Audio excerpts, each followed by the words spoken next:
کہ جلسے ہم دیکھتے ہیں تو وہاں پر لاکھوں کی تعداد میں لوگ موجود ہوتے ہیں، لیکن سوشل میڈیا پہ جب سیلاب زدگان کی ہم تصویریں دیکھ رہے ہیں تو وہاں پر ہمیں چند لوگ خدمت کرتے ہیں، آرمی کے چند دوست نظر آتے ہیں یا دینی تنظیموں کا نظر آتے ہیں۔ اسی طرح جب ہم میڈیا کے اوپر دیکھتے ہیں تو نون لیگ کے وہاں پر جو سپوکس پرسنز ہیں ان کی ایک فوج جو ہے وہاں پر وہ اپنے لیڈرز کو ڈیفینڈ کرتی نظر آتی ہے، لیکن کوئی بندہ بھی ان جو اس وقت سیلاب زدگان ہے اور متاثرین ہیں اور قسم پرسی کی زندگی گزار رہے ہیں تو ان کی مدد کرتا کوئی نظر نہیں آتا۔ تو سیاسی وابستگیاں ہماری سب کی ہیں اور میں سمجھتا ہوں ہونی بھی چاہیے، کیونکہ اس ملک کے اندر ووٹ سے ہم تبدیلی لانا چاہتے ہیں، لیکن سیاسی وابستگیوں کے اندر ہم اتنا بڑھ چڑھ کے حصہ لیتے ہیں، لیکن یہاں پر ایک انسانی المیہ جنم لے رہا ہے، وہاں پر لاشیں تیرتی نظر آ رہی ہیں، لوگوں کے املاک کا نقصان ہو چکا ہے، دفن کرنے کے لیے خشک جگہ نہیں مل رہی،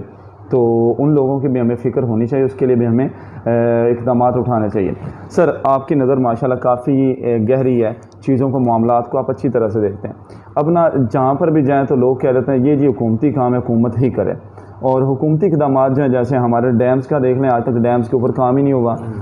ایک دو ایریاز ویسے وہاں پہ سیلاب آیا کیونکہ وہ ایسا علاقے تھے کہ وہاں پر پانی کا جانا بنتا ہی نہیں تھا، لیکن بہت سے علاقے ایسے ہیں کہ وہاں ہر دفعہ ایسا ہو رہا ہے، ہر سال ہو رہا ہے، ایک آدھ بار نہیں ہوتا۔ تو کیا سر اس کا ذمہ دار کسی حد تک حکمرانوں کو نہیں آپ سمجھتے؟ جی محترم فریاد صاحب، دیکھیں جن جگہوں پہ ہر سال سیلاب آتے ہیں وہاں پہ تو ڈیفینیٹلی ہمیں پانی کے بند باندھنے چاہیے، راستے بنانے چاہیے۔ ہم ہر سال 40 لاکھ کیوسک پانی جو ہے وہ ضائع کر کے سمندر میں گرا دیتے ہیں، تو اگر ہم کالا باغ ڈیم جیسے ریزروائر بنا لیتے، اگر ہم کالا باغ ڈیم پہ ہماری سیاسی اختلافات کے پیش نظر ہم وہ ریزروائر نہیں بنا پا رہے تو ہم چھوٹے ریزروائر بنا پاتے تو شاید ہم اس المیے سے بچ سکتے، اور ہم اس پانی کو اپنے لیے ایریگیشن کو بڑھانے کا ذریعہ بن سکتے۔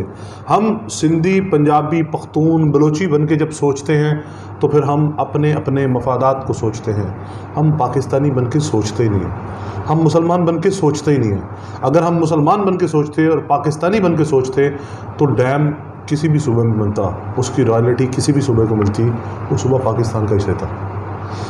اگر پانی کے ریزروائر کسی بھی صوبے میں بنتے اور ان سے بننے والی نہروں سے علاقے سیراب ہوتے تو وہ بھی پاکستان کے ہی علاقے سیراب ہونے تھے۔ ہم جو 3 ماہ دریائے سندھ اور پنجنت کے بعد جو سارے دریاؤں کا اکٹھا پانی چلاتے ہیں، 3 ماہ جب بارشوں اور سیزن ہوتا ہے، اس کے بعد ہم وہ پانی جو فالتو سیلابوں کی شکل میں بھی جا کے سمندر بورد ہو جاتا ہے، اگر ہم اس کو بند باندھے ہوتے تو ہم یہ معاملات نہ ہوتے۔ لیکن اس دفعہ جو سیلاب آیا ہے، اس دفعہ سیلاب غیر معمولی بارشوں کی وجہ سے آیا ہے۔ اس دفعہ سیلاب ان علاقوں میں بھی آیا ہے جن میں پہلے سیلاب نہیں آتا۔ فار ایگزامپل تونسا، حاجی پور، فاضل پور، یہ وہ علاقے ہیں جہاں پہ سیلاب کی ریزن دریا نہیں بنے، بارشیں بنی ہیں، اور بارشیں کہاں پہ؟ کوہ سلمان کے اوپر ہونے والی بارشوں نے خود سے نالے بنے اور وہ شہروں کے اندر گھس گیا پانی، جس سے یہ المیہ جنم لے رہا ہے۔ اتنا بڑا شہر تونسا شہر ڈوبا ہوا ہے اور ہمیں فکر تک نہیں ہے، ہمارے پاس ایسی کوئی اقدامات نہیں ہم کر سکے کہ جن کے لیے ہم ان کے لیے کچھ کر سکتے۔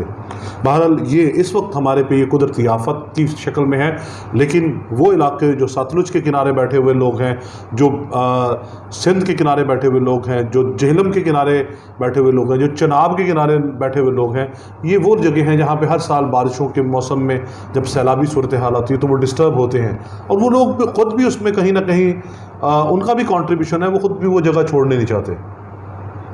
وہ سمجھتے ہیں کہ یہ سیلاب آئے گا، ہمیں کچھ امداد ملے گی تو ہم اس کے بعد پھر آباد ہو جائیں گے، ہماری زمینیں فرٹائل ہو جائیں گی۔ بھائی اپنی زندگیاں تو باہر بچا لو، ان کو کاشتکاری کے لیے ان ایریاز کو رکھو، کاشتکاری کے کاموں میں لے کے آؤ، اب گھر تو نہ وہاں پہ بناؤ، گھر تو آپ شہروں میں بساؤ، جہاں تاکہ حکومتیں جب اقدامات کرنے لگیں تو شہروں کو بچائیں۔ اگر کہیں پانی کا فلو زیادہ بھی ہو جائے تو وہ ایریاز جہاں پہ کھڑی فصلیں ہیں، although کہ وہ بھی نقصان ہے، ان کو تباہ کیا جا سکتا ہے، افراد کو تو بچایا جائے، ہم اپنے جو جانور ہیں ان کو تو بچایا جائے۔ وہ انسان تو تہر کے، انسان تو اپنے لیے ہیلا وسیلہ کرنے کی کوشش کر لیتا ہے، جانور کس کو کہیں، ان کی تو زبان ہی نہیں ہے، وہ تو ہم سمجھتے ہی نہیں ہیں۔ اور وہ دریا میں بہتے جا رہے ہیں اور بڑا دکھ والی کیفیت ہے اور رونے والی صورتحال بنی ہوئی ہے. اللہ تعالیٰ ان تمام علاقوں کے لوگوں کو محفوظ رکھے، اور جو لوگ اس دریا برد ہو چکے ہیں، جو املاک دریا برد ہو چکی ہیں، اللہ ان کے پیچھے